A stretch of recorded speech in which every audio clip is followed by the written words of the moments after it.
This is the Workplace Ninja podcast, coming to you live from our summit in Baden with highlights, insights, and interviews.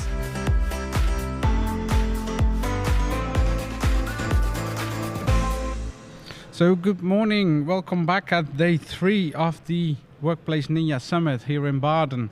And we're back with a few people on the table. The table is not filled, but will be filled in the next few minutes. Hopefully, Daniel is joining us in a few minutes.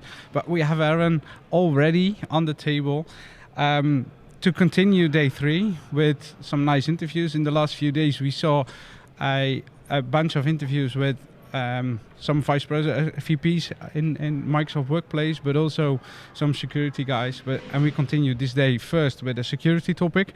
So I invited Alex as co-host, so you will help me a little bit this morning. Good morning. Yeah, hi. Thanks for having me again. And we have Eran. Eran, you're from? Hey guys, I'm Eran from Israel. And I'm working on Microsoft Defender for Identity. I'm doing the research on Microsoft Defender for Identity, part of the research team. And first of all, thanks for having me, and go easy on me. Yeah. First time doing a podcast. So. Oh, nice. Yeah. Yeah, but that will be fun. And yeah, I bet. Just having a conversation about the things you're doing here, but also in your job. We're back here. How was day 2 for you, Alex? Yeah, it was super intense. It was. We had some really good conversations, and I really liked the interaction with the community. So I don't know how it was for you, Eran, but the Ask Me Anything session in the end of the day, that was quite good, don't you think? Yeah, for sure. I think the Ask Me Anything gave me as a researcher the opportunity to see what other people, both customers, both providers and MVPs feel about Microsoft Defender for Identity, right? About where should it go and the things that we do. So it was really, really insightful. And besides, I got the chance to talk with the end users, the enjoying the things that we do. And it's quite special for me. So. And I was happy that I had the chance to give Danielle a hard time with the last question. I liked it as well. Yeah. I was asking him, I was saying, hey, Danielle, we have talked so much about monitoring, so how are you guys processing with the reporting capabilities in MDI? And he was like, it's still undecided. Yeah, it's a toughly debated topic within Microsoft that I know.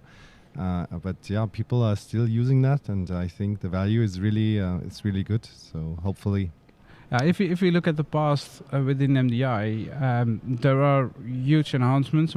So I know a few years ago I had a talk with Daniel also in one of my podcast recordings. Right. And if we have seen the evolving of the product in the last few years, really good, yeah. So it's not only monitoring; it's also doing some tasks. If something is detected, absolutely, that can be realized by the product, and so that's really good. And also, I mean, this is why we have you here, Eran, and the speed of the detections that are coming in, right? Is really good.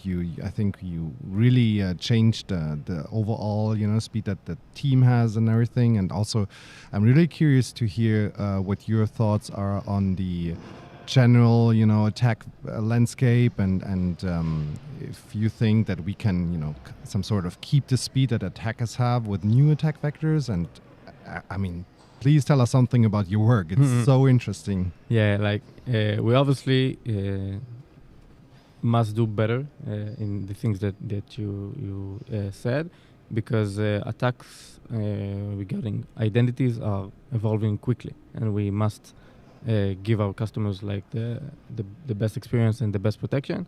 We actually did some new stuff where we going to the pipeline of getting new vulnerabilities through identity and be the first product that gives protection for this.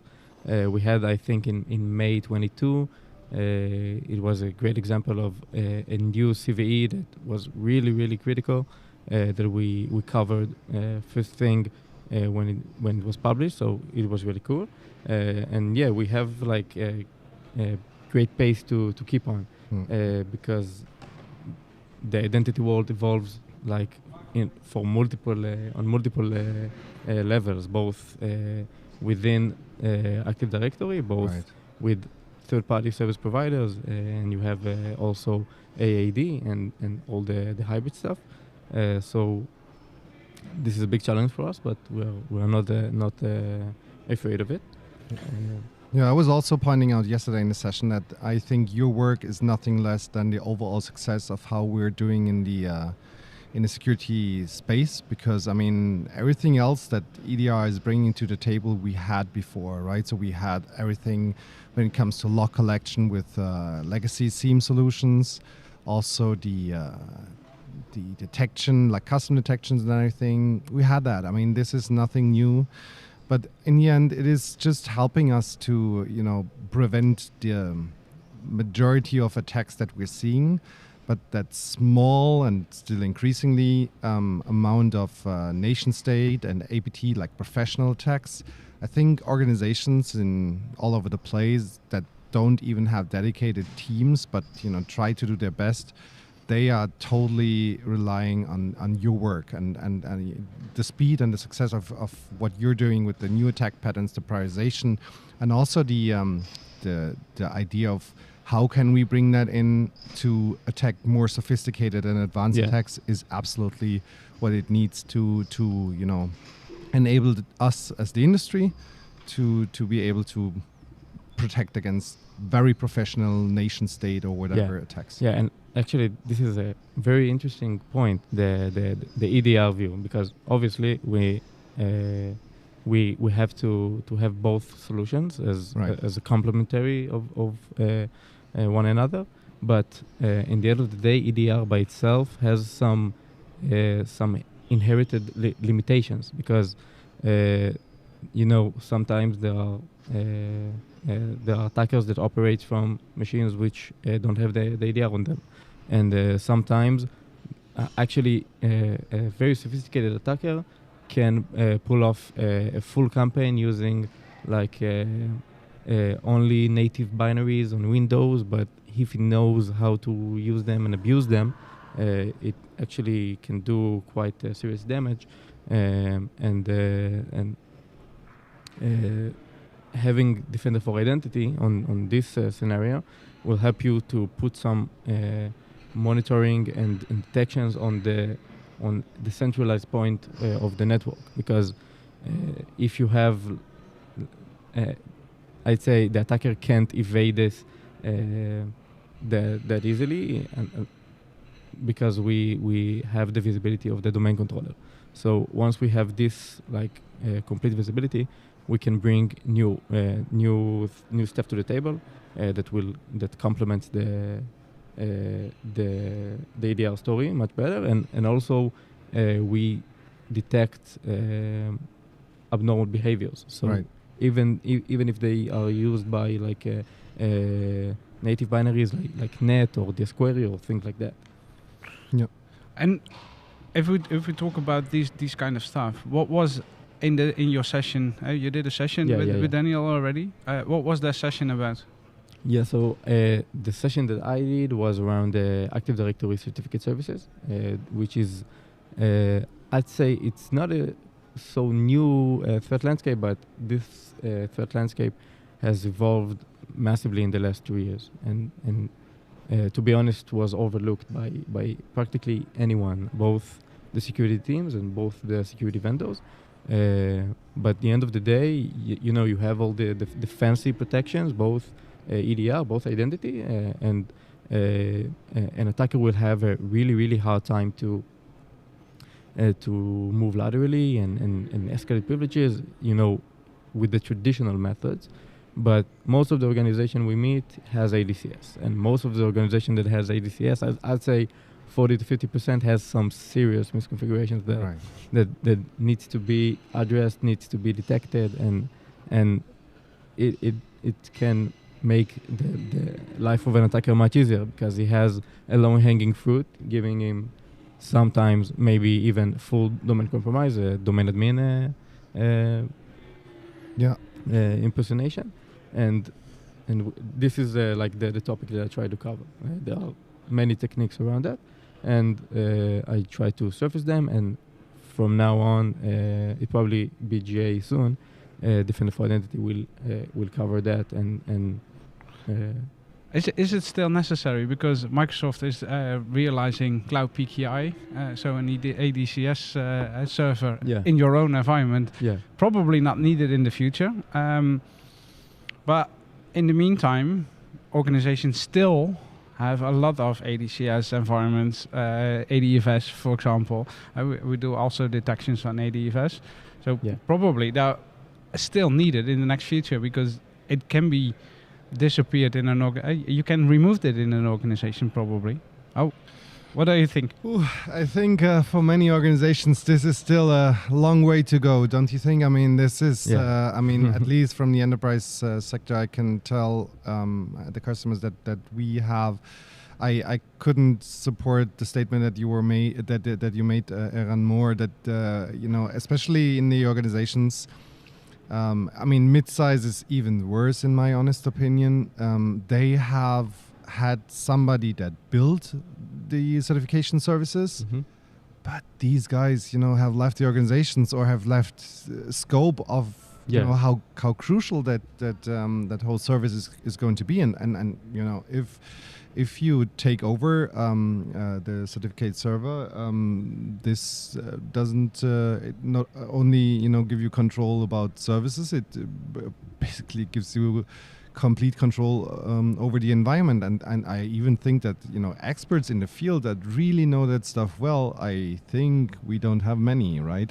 That's the case, and we talked about in the some recordings yesterday. We had Sergei Chubarov and also Sami Layo in one of the recordings, and what they pointed out is the basics. Most of the organizations need to take care of the basics. Patching, enabling multi-factor, for example, all these kind of things that needs to be done up front, because Sergey told us, if I am at an organization and I do a pen test or a red team action on that, most of the times I came in through one of the basic stories. So multi-factor, having a patch not implemented. It is all about speed. Speed is of the essence. I mean, this is obviously, I think this is a message that you would support as well. But it is so important that we accelerate all our operations, not only security operations, but general operations like patch management. The thing that you were saying, and I think, especially, I'm German. We're well known for over-engineering things, right? Besides Works Council, this is our weak spot. And Sami was asking in his session, so I hope, please don't raise your hand if you're still testing definition updates for your AV engine. Nobody was raising his hand, and luckily, it was like, please, if you do it, don't raise your hand. Just don't, right? It's just. No, this speed is of the essence, and especially the simple things. He was saying that also. He was pointing out that patch management and backups. In the end, this is the very minimum that you need to do. Yeah, and so someone is coming in. Yeah, someone's coming to steal my thunder. But just a last comment. You said, of course, you're right that sometime the ADCS won't be the main PKI solution, and of course we support with this movement, but practically we still see many customers use it, and more importantly we see attackers use it. So if the attackers use it, and I talk about attackers in all levels, like from the red teamers to the attackers and to the nation states, if they use it and environment still has it, then it is important. And as Alex said, we don't have many experts around ADCS, so this is really our job as Defender for Identity to bring the expertise and really make the life of the system admins and the security teams much easier, of telling them what exactly is wrong and how exactly you are going to fix that. Do we have attackers who are expert with ADCS? Yes, of course. But we have Cloud PKI nowadays. I was telling that already. Yeah. So welcome, Daniel. Hello. So you're part of the Defender for Identity team as well? Yes, I am. And based in? We're based in Tel Aviv. I work as a product manager for Microsoft Defender for Identity. And you did together, Eran, you did a session, and you still have one? Yes, we have done collectively, I think, 4 sessions. One of them was introduction to Microsoft Defender for Identity and our ITDR concept, the Identity Threat Detect and Response. We had a session on ADCS. We had one of how to deploy MDI, and we're going to have a very interesting session of deception with Microsoft Defender for Identity, which is going to be an interesting one as well. Great. Indeed, it is so great to have you here, and also bring the product group perspective of the whole threat landscape and how and all the mission and vision that you guys brought into the conference. So thank you for that. But I was yesterday we were also pointing out some questions about the Ask Me Anything thing, and I was saying that the merge from Defender for Identity to the unified platform has been a big step for you. What's coming up next? Yeah, that's first and foremost, thank you for having us. It's a really good opportunity to see everyone in person. I think in my first session and the first day, I was a little bit nervous, not because I had to talk about MDI, this I do every day. I had to talk about MDI in front of people. And, like getting the gestures and they are actually focusing on me, and they cannot do Alt-Tab and go to a different screen and do something else. So it was exciting. So hopefully we'll be able to deliver many things like that. So as for your question, yes, we have invested a lot of time in order to make sure that we move to the unified portal together with all of the Defender. Microsoft Defender for Cloud Apps, for example, already moved or converged into the new portal as well. Now that everyone is in the same place, it's a great opportunity to do things together, whether it's create alerts together that are based on activity that are coming from one place and then they lead to an activity in other place. So detection is one part of it that we can do. We are going to tell a better disrupt story. So activity from one product can lead to a remediation in a different product. Let's say that you have an email that was compromised and you know that the user was phished, and now you want to take actions on the user based on actions that MDE provides or MDI provides. So it's once that everyone is under the same place, not just for the customer, the end user, but also for us as the product managers, as the researchers, the developers, it allows us to do better together story that we could do before. So this is one track that we are leading. I think one of the most interesting tracks that we are doing is to make sure that we are building the ITDR story for Microsoft 365 Defender, which we described before, and we're moving into 3 main tracks together. One of them is to build an identity inventory, which will consist users that known by any of the Defender product, and then you can see them in one inventory. The second story is a better detection story, as I mentioned, and the third one is a remediation story, including the ability to do MFA, the ability to take newer actions that we might have in the future.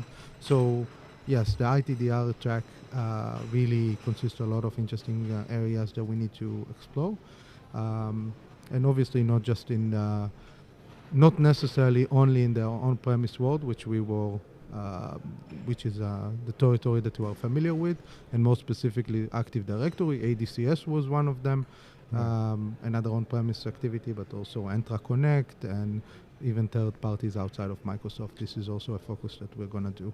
Yeah, attack disrupt is, I think, the key feature for the future. In my honest opinion, I mean, remediation and everything. Obviously, these are the developments that we anyways expect from EDI in all scapes. But can you, for the people that haven't heard about attack disrupt, can you please explain what exactly is the approach, and also, I mean, this was eye-opening to me. Also, probably tell a little bit more about the challenges that you have, like the confidence, how do you get it, and everything? Yeah, that's a great question. By the end of the day, we came to a point that customers and organizations that we're dealing with doesn't have the manpower or the knowledge to handle with most of the detections that we provide. 100%, yeah. Yeah, so we trigger a pass the ticket alert, or we trigger any other alert from the system, but they don't know what Kerberos is. Or even when they do know what Kerberos is, it's so down in the line of their alert queue or their incident queue, so even when they reach it 1 hour later, it's already been, I don't want to say game over, because it's never really a game over, but it's already too late to act upon the user. If you remember, I think 5 to 10 years ago, the buzzword used to be alert fatigue, that we try to combat with it, with incidents and aggregating. But now we understand that, at least I think, I'm not sure if it's a common conception, but I think that we are, instead of trying to lower the number of alerts that we are doing, we are going to solve them automatically for you. And this is where a disruption comes into place. When there is an attack, that we know of and we are certain about, and I'll touch in a second what does it mean that we are certain about, we want to take action. And again, we are agnostic to what is the source of for the detection, and we are agnostic with the actions that we want to take. Obviously, an attack that comes from one product can trigger an action that can happen on a different product. But we do understand that as of today, the actions that we provide out of the box are very, very critical to organization, like disabling user, isolating a device. So we need to make sure that the trigger of these actions has to be in very high confidence. And the way that we achieve that is by manually grading the alerts that are coming in, and having a researcher that goes through the data from actual customers. Obviously, the data is obfuscated and all of the personal information are blurred, but it allows us to manually grade the alerts and see what is the SNR, the signal-to-noise ratio of these alerts, and only when a certain threshold is reached, which is 99.9999 of true positive of the alert, we released it to the public as a disrupt story. We had many other scenarios which never alerts and triggers which didn't make this threshold or didn't make the cut, and we didn't release them to the public. So a great question in return would be, what do you do with them? And I will tell you, I want to release them as disrupt scenarios, but the action that I'm going to take is not as crucial as disabling a user. For these maybe low SNR ones, anywhere between, let's say, 75 to 95, I want to release, to automate an action which is less severe, like MFA, or like, I don't know, request the user to change his password. Yes, it's not really nice, but it's a self-service that you can do yourself. You don't need to rely on a service desk to re-enable your user. So we need to find the sweet spot of the attacks that don't happen as much, but always too positive to do a very destructive action to the compromised user, to the ones that happens more frequently and can never be always too positive to perform a very low impact action, to a point where maybe the attacks that have less than 75%, you just do a recommendation and let the user just accept or deny if he wants to do that. So you shift the responsibility to the user in some of the cases as well. Just to tell the attack story, because we understand that customers cannot build their own playbook, that they don't know when this thing happens, that they need to do DC demotion if it's not a DC. Yeah, or isolation. I think it is not only addressing customers, though. It's also, running an organization that does MSSP, like security operations. I can tell that the speed that you bring in with this capability, with that feature, is also helping our SOC analysts to be ahead of the situation, right? So it enriches the information. It also provides some sort of a pre-evaluation, and then has remediation activities, like you were saying, that are not so super heavy, but still enough to bring in another wall, to bring in another barrier, to get ahead of the game again. So this is super relevant and interesting. Yeah, I think Eran can tease you a little bit about other concept that we are going to do. Obviously, when there is something bad happens and we want to take action on, but we also want to lower the attack surface to begin with. And obviously we have the security recommendations, but we want to make sure those are addressed. And I think this is something cool that you're currently investigating, the ability to do self-healing or take actions based on the recommendations. Yeah, I think naturally this is like the next step. If you want to do the real shift left, then we not just want to surface the gaps and show the recommendation, but actually use our data and our data as Microsoft actually, and try to make changes which are not, and verify we won't break anything, and make changes that we see as important to the customer. This is obviously the thing that we're pursuing on the latest security recommendations that we did, and I believe another thing that we're currently investigating. I hope they will reach GA finally, and but actually as I see this, we try to do both shifting right and both shifting left, because we try to be there in the disruption phase, and we try to be there in the prevention phase and the automatic prevention phase if we manage to do so. What I already said in the beginning, there we have seen such a huge step within MDI, and with this kind of thing, I'm really curious what will come into the product and how we can help our end customers with that to prevent things happening in an on-prem environment.